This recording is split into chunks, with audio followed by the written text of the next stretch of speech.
जी good evening, Vande Mataram. स्वागत है आप सभी प्यारे प्यारे बच्चों का। और जैसा कि आप सभी जानते हैं कि सैनिक स्कूल का रिजल्ट आ चुका है और बहुत ही बेहतरीन रिजल्ट रहा है हमारे यहाँ से भी। सभी बच्चों ने क्वालिफाई किया और उम्मीद करता हूँ जो इस वीडियो को देख रहे हैं उन सभी बच्चों ने क्वालिफाई किया होगा और सबके सबको एडमिशन मिलेगा सैनिक स्कूल के अंदर। ठीक है, अब देखिए स्टैंडर्ड ऑपरेशन प्रोसीजर एसओपी की बात करते हैं और ये बात किस लिए चल रही है? ई काउंसलिंग के लिए। किसके लिए चल रही है? ई काउंसलिंग के लिए। ठीक है, जो ई काउंसलिंग आपकी स्टार्ट हुई है, ठीक है, उसके अंदर कितने राउंड्स होंगे, कैसे कैसे ई काउंसलिंग को आपको भरना है, कितने मार्क्स पे क्या आप रिस्क ले सकते हैं, तो बेटा इन सब चीजों पे बात करेंगे। तो हम किसकी बात कर रहे हैं? ई काउंसलिंग की। ठीक है, किसकी बात करेंगे हम? एडमिशन काउंसलिंग की, या फिर ई काउंसलिंग क्यों बोलते हैं? क्योंकि ये क्या हो रही है, डायरेक्ट आपके कंप्यूटर से या फिर ऑनलाइन पोर्टल से होती है, तो उसको क्या बोल देते हैं? ई काउंसलिंग। ठीक है, अब देखो पहला पेज यूं ही छोड़ रखा है इन्होंने, दूसरा पेज भी देखो यहाँ पे लिखा हुआ है this page has been left blank intentionally. ठीक है, एसओपी अगर आपको मिल गया है तो अच्छी बात है, अदरवाइज आप हमें कह दीजिएगा, हम डिस्क्रिप्शन में प्रोवाइड करवा देंगे। तो ये जो पेज है ये जानबूझ के इंटेंशनली छोड़ा गया है। ठीक है, ये टेबल ऑफ कंटेंट्स हैं इसके अंदर। ठीक है, कौन कौन से कंटेंट्स हैं अगर आपको ये देखना है, थोड़ा सा बड़ा कर देता हूं मैं, इसको जूम कर देता हूं, ये देखने वाली थोड़ी चीज है। ठीक है, जैसे पहले के अंदर क्या है? जनरल, फिर क्या है? एडमिशन, फिर रिजर्वेशन क्राइटेरिया, फिर कैटेगराइजेशन ऑफ कैंडिडेट, फिर डिस्ट्रीब्यूशन ऑफ सीट्स कि भाई सीट का डिस्ट्रीब्यूशन कैसे है, उसके बाद में रैंक लिस्ट क्या होगी, sequence in which seat categories are considered for seat allocations, multiple student same rank rule कि भाई बहुत से बच्चे सेम रैंक पे आ जाते हैं, सपोज 292 और 292 दो बच्चों के सेम रैंक आ गई 292 292, तो भाई किसको प्रेफरेंस मिलेगी? ठीक है, उसके बाद में वेरिफिकेशन ऑफ डिटेल्स है, registration and filling in choice of schools, फिर option available to the candidates after seat allotment, provisional offer of seat and its confirmation, category, gender, domicile, और क्या है यहाँ पे आपका documents during the physical reporting. भाई physical आप जब रिपोर्टिंग करेंगे तो आपके पास कौन कौन से डॉक्यूमेंट होने चाहिए, फिर है ग्रेवियंस रिड्रेसल और या फिर हेल्प डेस्क। ये क्या होती है भाई? Help desk. इसको ग्रेवियंस मतलब आपकी कोई शिकायत हो तो आप उसको मेल कर सकते हैं, ये उसके लिए होता है। ठीक है भाई, और देखते हैं क्या चीज है इसके अंदर। नीचे आपको ये दे रखी है बेसिक जानकारी सारी की सारी, लिस्ट ऑफ सैनिक स्कूल्स है, list of new Sainik school है, कौन सी? इन पार्टनरशिप मोड, फिर है list of document to be provided, फिर है list of medical exam centres. ठीक है, हर स्कूल के लिए अलग मेडिकल एग्जाम सेंटर होगा जहां पे आप अपना मेडिकल चेकअप करवाएंगे और वहां से आपको सील एंड वो परफॉर्मा मिलेगा, उसके ऊपर ठप्पा मिलेगा उस मेडिकल इंस्टीट्यूट का जहां का भी ये आपको एग्जाम सेंटर है, मेडिकल में आपका चेकअप वगैरह होगा। उसके बाद आपका मेडिकल क्लियरेंस माना जाएगा। E counselling round wise schedule, format of email and SMS, format of income certificate, format of serving certificate, checklist format, तो सारे के सारे फॉर्मेट दिखेंगे आपको कि भाई जो आपकी एनुअल इनकम है उसका फॉर्मेट है, आपका कोई जाति प्रमाण पत्र है, आपका कोई डोमिसाइल है, आपका कोई मेडिकल सर्टिफिकेट है, स्कूल्स की लिस्ट, किसी को स्कूल्स के बारे में नहीं पता है, सीट मैट्रिक्स इसके अंदर नहीं है, सीट मैट्रिक्स आप अलग से निकाल लेंगे। ठीक है, अब चलते हैं कुछ बेसिक इंफॉर्मेशंस के ऊपर। चलिए, ठीक है, अब ये टर्मिनोलॉजीज है। एसएसएस का मतलब है सैनिक स्कूल सोसाइटी, ऑल इंडिया सैनिक स्कूल एंट्रेंस एग्जामिनेशन, इसका मतलब है ऑल इंडिया सैनिक स्कूल एडमिशन काउंसलिंग, एनटीए यानी नेशनल टेस्टिंग एजेंसी जिसने आपका पेपर कंडक्ट करवाया है, फिर है आपका बाइजेगन मतलब Bhaskaracharya national institute of space application and Jio informatics. ठीक है, एचएस का मतलब है होम स्टेट, ओएस का मतलब अदर स्टेट, AIR यानी कि ऑल इंडिया रैंक, SS यानी सैनिक स्कूल, कौन से वाले? एग्जिस्टिंग वाले, NSS मतलब न्यू सैनिक स्कूल, कौन से वाले? इन पार्टनरशिप मोड वाले, उसके बाद में GN का मतलब है जनरल, OBC NCL का मतलब है other backward classes non creamy layer. ठीक है, और SC ST का मतलब है schedule caste and schedule tribes. ठीक है, तो ओबीसी एनसीएल जो है ना वो नॉन क्रिमिनल होता है और जो नॉर्मल ओबीसी है वो इसी में कन्वर्ट होता है। कन्वर्ट तो क्या मतलब? कंसीडर होता है। ठीक है, अब ये सारे के सारे देखो इसने डिटेल्स दे रखी है, यहाँ पे डिटेल आप पढ़ना चाहें तो पढ़ सकते हैं, मैं डिटेल में लगवा दूंगा ये, ठीक है। इसमें देखो क्या दे रखा है, एडमिशन टू सैनिक school is in class 6th and class 9th only through all India Sainik School 2024 for the academic year of 2024 and 25. Admission for Sainik School pattern in the approved new Sainik School in class 6th only and all India Sainik School 2024 and 2025। देखो क्या कह रही है भाई, जो new Sainik school है ना उसके लिए सिर्फ किसमें होगा, क्लास 6। जो नए सैनिक स्कूल है उसमें अंदर कौन सा एडमिशन है, क्लास 6 के लिए है सिर्फ, ठीक है।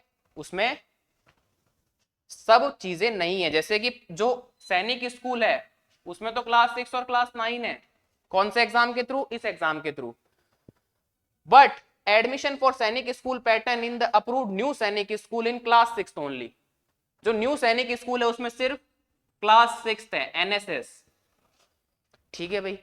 अब देखो, Sainik school society has developed an E counselling portal for admission into existing and new Sainik schools named All India Sainik School Admission Counseling. It is mandatory for the candidates to register through the official e-counseling online portal to be able to obtain seats to be allocated through AISSAC, यही ऊपर वाला All India Sainik School Admission Council in any of the existing new Sainik schools. The category wise intake capacity known as seat matrix will be announced on the online portal। ये online portal का link भी दे रखा है, ये देखिए ये link भी है ऑनलाइन पोर्टल का। चलिए यहां पे क्या दे रखा है,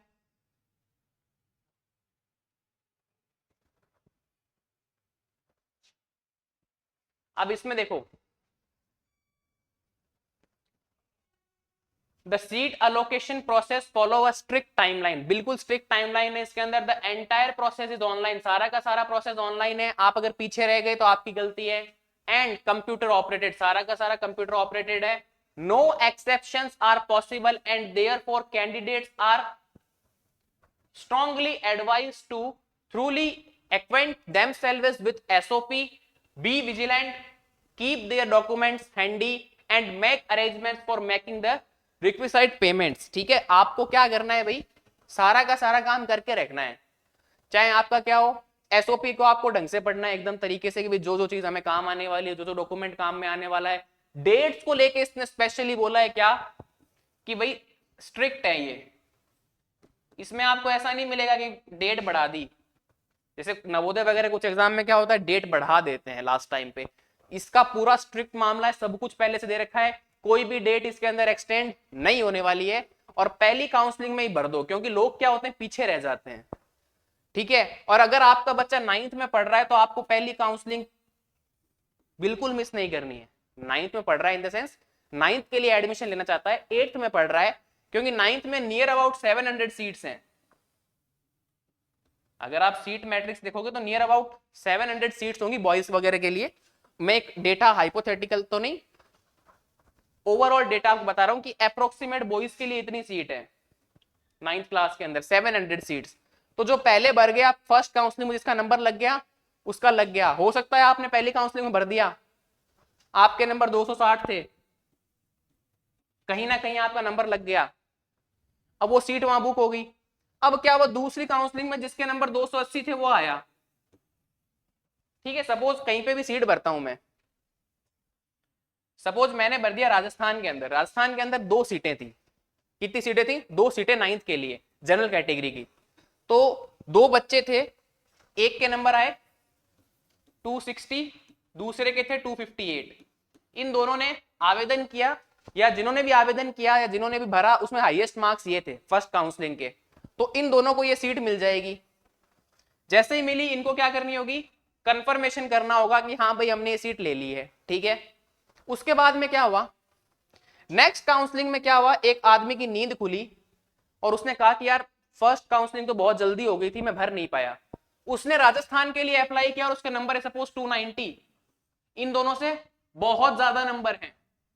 लेकिन राजस्थान के अंदर जनरल कैटेगरी की 2 ही सीट थी, वो 2 सीट हो गई फुल। राजस्थान में मान लिया जनरल कैटेगरी की 2 सीट है बॉयज के अंदर, वो दोनों फर्स्ट काउंसलिंग के थ्रू फिल हो चुकी है। अब भले इसके 290 नंबर हो, इसको नहीं मिलेगी। क्यों? क्योंकि सीट पहले से फिलअप है। तो ये आपको ध्यान रखना पड़ेगा, ठीक है।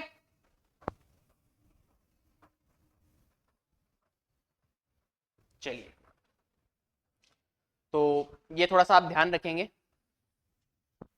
और डोमिसाइल को लेके इसमें आपको सारी की सारी इंफॉर्मेशन दे रखी है। ज्यादा बेहतर रहेगा इसको आप खुद ही पढ़ें, क्योंकि देखो इसके अंदर 80 पेजेस हैं। अगर एक एक पेज में आपको पढ़ाने के लिए बैठ गया, एक एक इंफॉर्मेशन को पढ़ाने के लिए बैठ गया, तो कम से कम 3-4 घंटे तक मैं इधर उधर चलता रहेगा, 5-6 किलोमीटर में वॉक कर लूंगा, और फिर भी हो सकता है कुछ चीजें रह जाएं। तो इनको आप आराम से अपने आप पढ़े, ठीक है। सारे के सारे रूल्स आपके किसके अंदर हैं? इसके अंदर है, ठीक है। और बेसिकली मैं तो आपको इतना कहूंगा, आप तो यार बस भरने में ध्यान रखो, काउंसलिंग की जो सीट्स है उनको अच्छे से भरो। आपकी अगर किसी के साथ सेम रैंक आ जाती है तो क्या होगा, उसका मैं बस मोटा मोटा आपको बता देता हूं, और उसके बाद हम चलते हैं ई काउंसलिंग के प्रोसेस के ऊपर सीधा। अगर आपकी रैंक आ जाती है किसी की एकदम सेम, तो फिर आपके मार्क्स देखे जाएंगे, ठीक है, कि किस सब्जेक्ट में कितने मार्क्स हैं। तो उनका शायद मैथ्स एंड इंटेलिजेंस वाले पोर्शन को देखते हैं, और उसमें जिसके ज्यादा मार्क्स होते हैं उसको वो प्रेफरेंस दे देते हैं। अब ऐसा समझ लो बिल्कुल आइडेंटिकल सेम है, हर सब्जेक्ट में नंबर सेम है, मैथ्स में, इंटेलिजेंस में, बाकी तीनों चारों सब्जेक्ट में, सब में सेम नंबर आ रहे हैं। तो यहां पे वरीयता किसको मिलेगी? जिसकी एज कम है। ये इसी में है रूल। मोस्टली क्या होता है, कोई भी एग्जाम हो उसके अंदर अगर सब कुछ डेटा आइडेंटिकल सेम होता है तो प्रेफरेंस उसको मिलती है जिसकी एज ज्यादा हो। लेकिन सैनिक स्कूल में क्या होता है, प्रेफरेंस उसको मिलती है जिसकी एज क्या हो, कम। ठीक है, ये कंडीशन बहुत कम क्रिएट होगी, ठीक है। और ये देखो, सैनिक स्कूल्स ओनली आपने कैसे भरा होगा, कैटेगराइजेशन ऑफ कैंडिडेट क्या होती है, और रिजर्वेशन वही रहता है। देखो रिजर्वेशन हमेशा मोस्टली क्या रहता है, चलो पहले इसको बड़ा कर लेते हैं फिर बताते हैं आपको रिजर्वेशन क्या रहता है। रिजर्वेशन ऐसा रहता है कि 15% मिलता है एससी को, उसका आधा मिलता है 7.5% एसटी को, और 27% आपका मिलता है ओबीसी को। ये रिजर्वेशन होता है, ठीक है। कितना रिजर्वेशन होता है? हमेशा 49.5% का रिजर्वेशन होता है इस एग्जाम के लिए, और मोस्टली सब एग्जाम में ऐसा ही होता है। अब आगे सुनो, जितना रह गया, सपोज कितना रह गया 50.5%, इसमें से 25% सीटें किसकी हो जाती है? डिफेंस की। इसका 25% कितना होगा? इसका 25% कितना होगा भाई? अगर आप ऐसे लिखेंगे तो इसका 25% होगा 12 पॉइंट समथिंग, 12.75 मान लो एक तरीके से। और बाकी का जो बचेगा ना, लगभग लगभग 36-37% के आसपास, ये सारा क्या होगा? ये अनरिजर्व वाले में आएगा, ये डिफेंस वालों के पास चला जाएगा। डिफेंस की सीट कितनी होती है? 25%। किसमें से? इसमें से, ठीक है। अब थोड़ा बहुत आगे पीछे हो सकता है, बट मोटा मोटी मैंने आपको समझा दिया। अब देखो हम काउंसलिंग की डेट्स पे चलते हैं सीधा, ठीक है। ये आपका सारा रूल है कि भाई 40%, 60% सब रूल चलता रहेगा, कोई दिक्कत नहीं है, ठीक है। ये सारे के सारे कैटेगरीज वाइज आपका दे रखा है। होम स्टेट का क्या है, जनरल का क्या है, जनरल ओबीसी होम स्टेट का क्या है, एससी होम स्टेट क्या है, कैटेगरी एससी होम स्टेट क्या है, डिफेंस का होम स्टेट क्या है, फिर आउटसाइड स्टेट क्या है, ये सब चलते रहेंगे, ठीक है।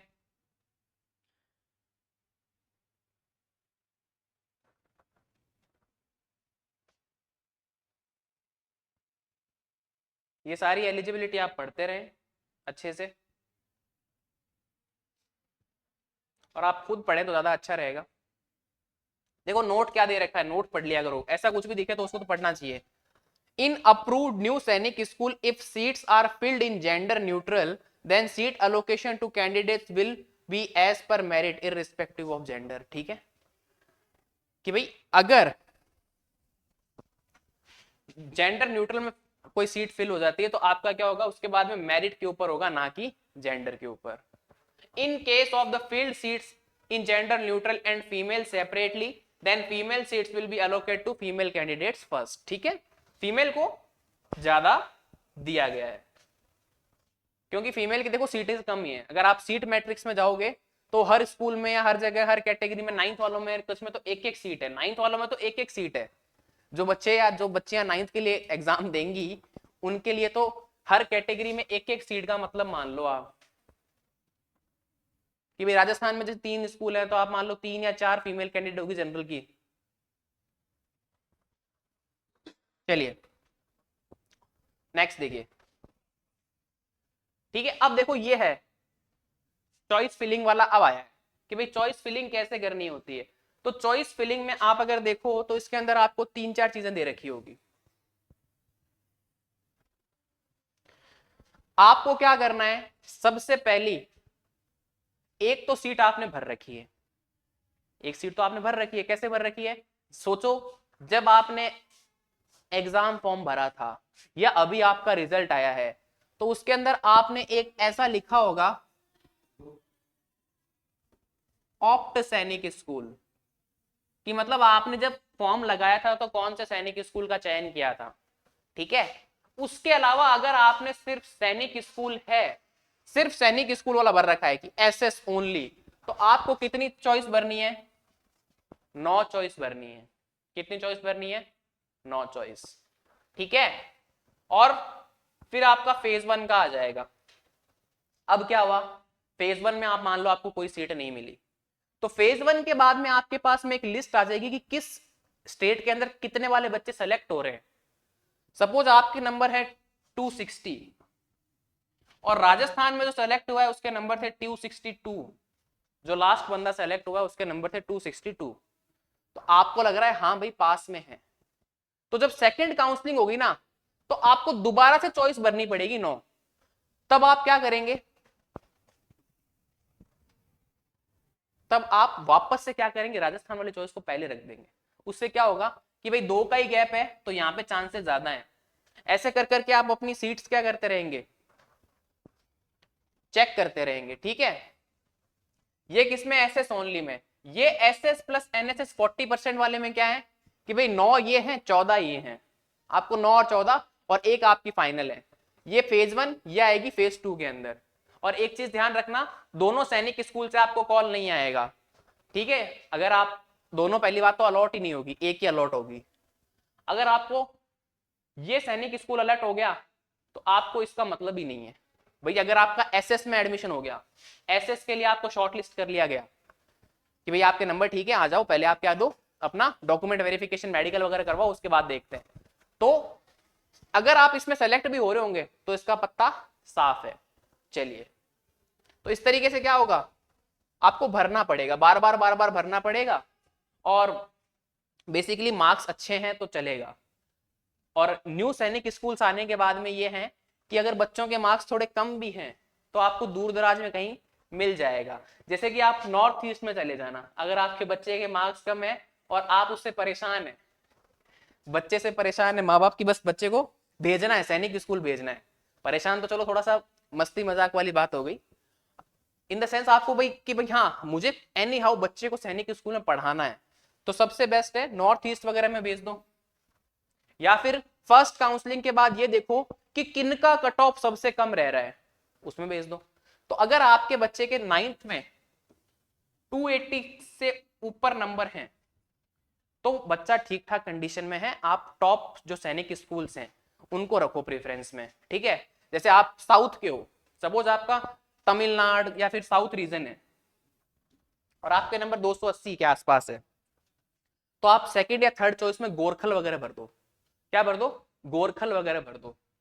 ठीक है, गोरखल हो गया, नालंदा हो गया, ये जो टॉप मोस्ट है ना, जिनका एनडी में सिलेक्शन रेशो लगभग 27%, किसी का 15%। एक और बताता हूं, एक और अच्छी स्कूल है, दैट इज रीवा, एमपी। ठीक है, रीवा डिस्ट्रिक्ट है एक एमपी के अंदर, उसके अंदर भी एक सैनिक स्कूल है, उसकी रेटिंग भी टॉप 10 या टॉप 15 के अंदर है। एनडीए में सिलेक्शन देता है ओवरऑल इंफ्रास्ट्रक्चर के हिसाब से, थोड़ी बहुत रैंकिंग वगैरह मैं देख रहा था कहीं पे, तो उसकी रैंकिंग भी अच्छी है, उसका रिव्यू भी ठीक ठाक है।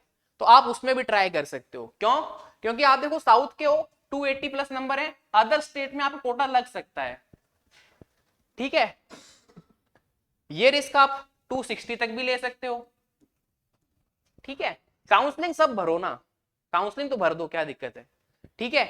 जिनके नंबर 200 प्लस हैं वो काउंसलिंग भरेंगे और वेट करेंगे, और जिनके 180 से कम है भैया थोड़ा सा मुश्किल है। और अगर आपको लगता है कि आपकी कैटेगरी अलाउ करती है, देखो जनरल वालों में तो भरने का मतलब नहीं है, फिर भी अगर आपकी इच्छा है तो आप भर सकते हैं, प्रयास कर सकते हैं, एक चांस ले सकते हैं, ले लीजिए, क्या दिक्कत है, कोई बुरी बात थोड़ी है। और 6th वालों में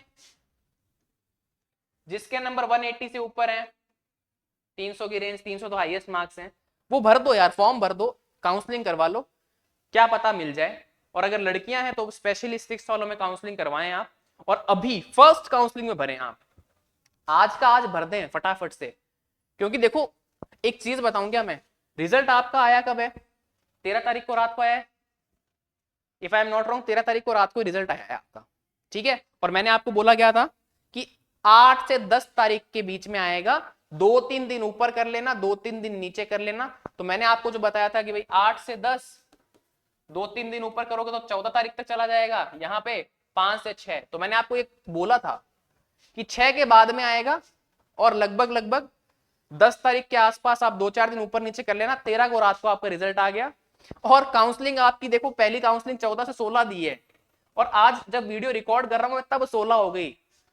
सोचो हम थोड़े से ऑर्गेनाइज होते हैं, हम थोड़े से छोटे हैं इंस्टीट्यूट हैं, बट ऑर्गेनाइज तो हम भी होते हैं ना, कि भाई वीडियो बनाना है, आपको इन्फॉर्मेशन देनी है, एसओपी पढ़ना है, कुछ लोगों की अभी नींद भी नहीं खुली होगी, तो बहुत से लोग क्या करेंगे, फर्स्ट राउंड की जो काउंसलिंग होती है ना वो इतनी जल्दी रखी गई है ना इस बार, दिखाता हूं अभी मैं आप सबको, सीधा काउंसलिंग पे बात करते हैं, ये आप पढ़ लेना, और ये सारी लिस्ट ऑफ सैनिक स्कूल है, ठीक है। और ये न्यू सैनिक स्कूल के पोर्टल्स हैं, और ये क्या दे रखा है, ये जो सारी चीजें हैं, ये उन सारी, जब स्कूल्स में आप जाओगे तो वहां पे क्या मांगेगा, मेडिकल सर्टिफिकेट मांगेगा कि आप मेडिकली क्या क्या है, तो पर्टिकुलर सैनिक स्कूल के लिए पर्टिकुलर मेडिकल इंस्टीट्यूट का नेम दे रखा है कि आपको कहां जाना है, मेडिकल सेंटर के लिए, मेडिकल के लिए कहां जाना है, ठीक है। बहुत बड़ा नोटिफिकेशन है, ये आ गई आपकी काउंसलिंग की प्रक्रिया, थोड़ा सा बड़ा कर देता हूं, चलिए सही से दिख रहा है, चलिए बहुत बढ़िया, थोड़ा सा टेढ़ा हो गया,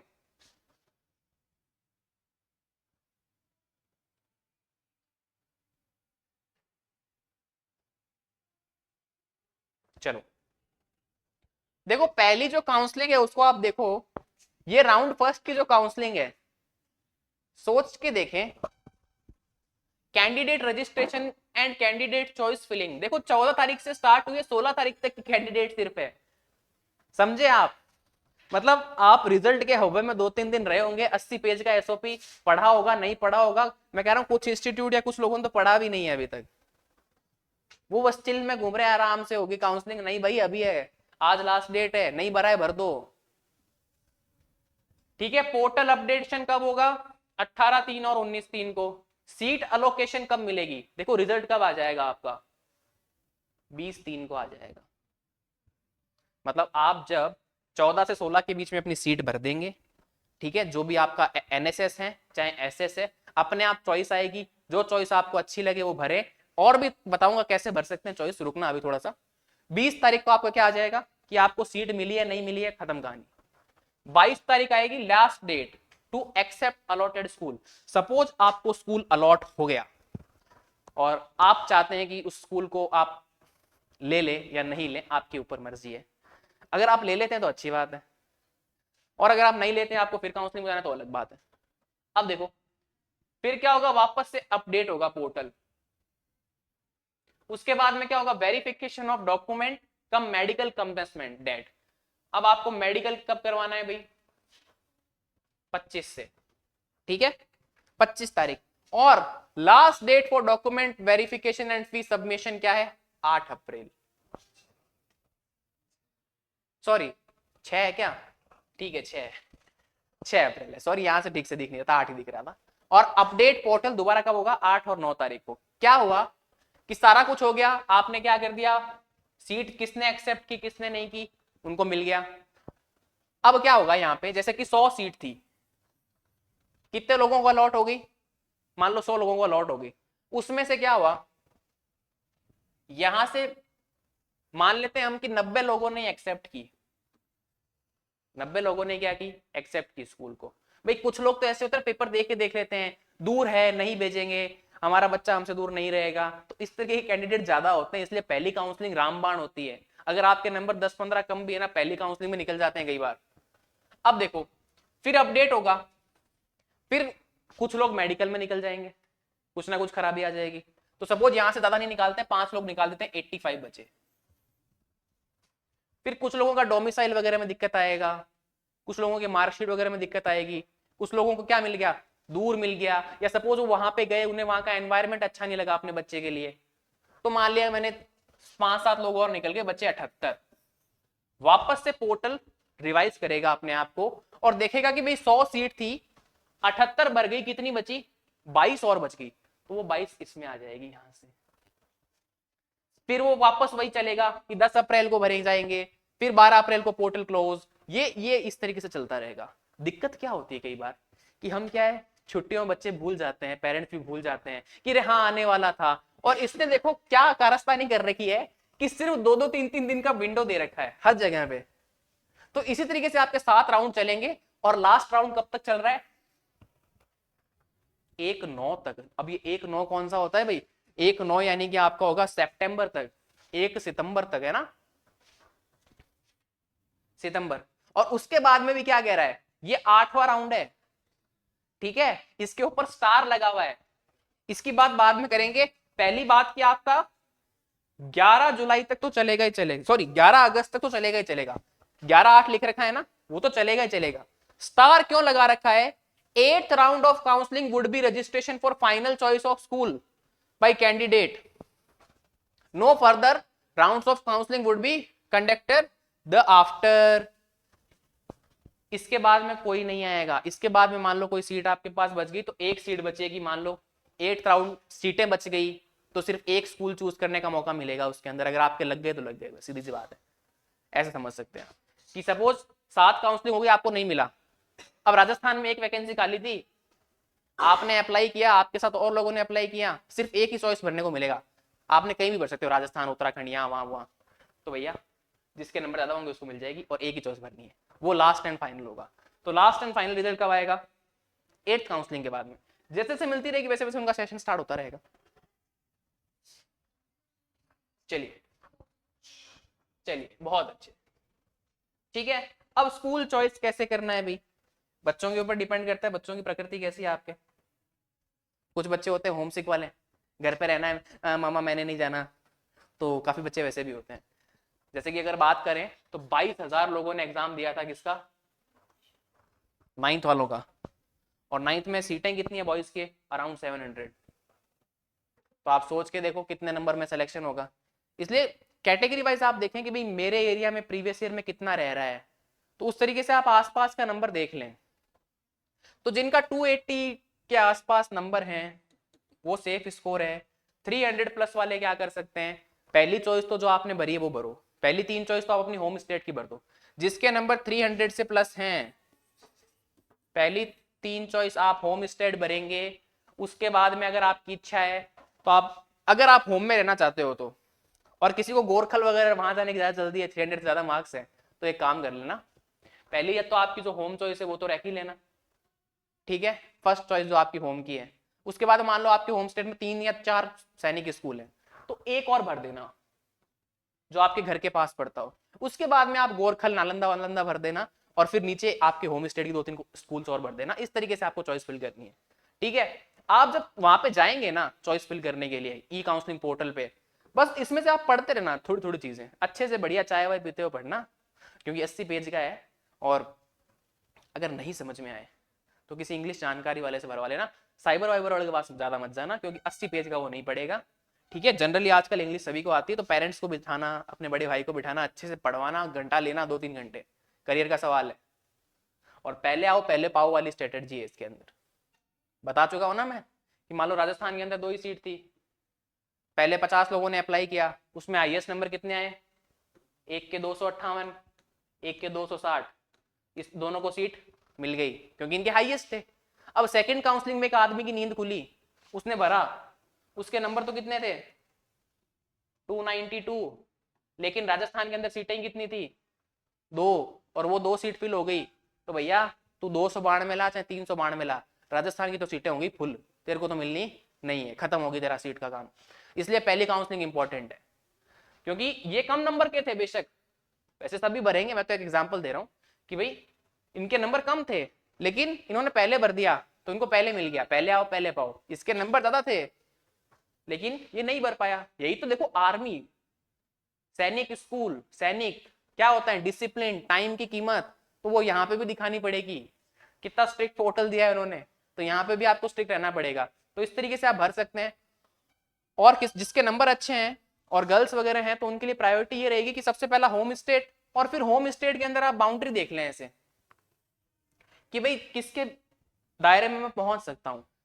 जैसे गर्ल्स हैं तो उनके लिए ज्यादा दिक्कत नहीं होती है कि भाई 200-300 किलोमीटर तक, चलिए 500 किलोमीटर तक का दायरा रख लें इस तरीके से कि मेरे 500 किलोमीटर के अंदर कौन कौन से स्टेट्स पड़ते हैं, उनमें कौन कौन से सैनिक स्कूल हैं। क्यों? क्योंकि देखो अगर आप जाओगे तो आपको एक दिन लगेगा 500 किलोमीटर वाली ट्रेवलिंग के लिए, ठीक है। 500 किलोमीटर ट्रेवलिंग मतलब 12-13 घंटे, 14 घंटे आने जाने का मान लो आप।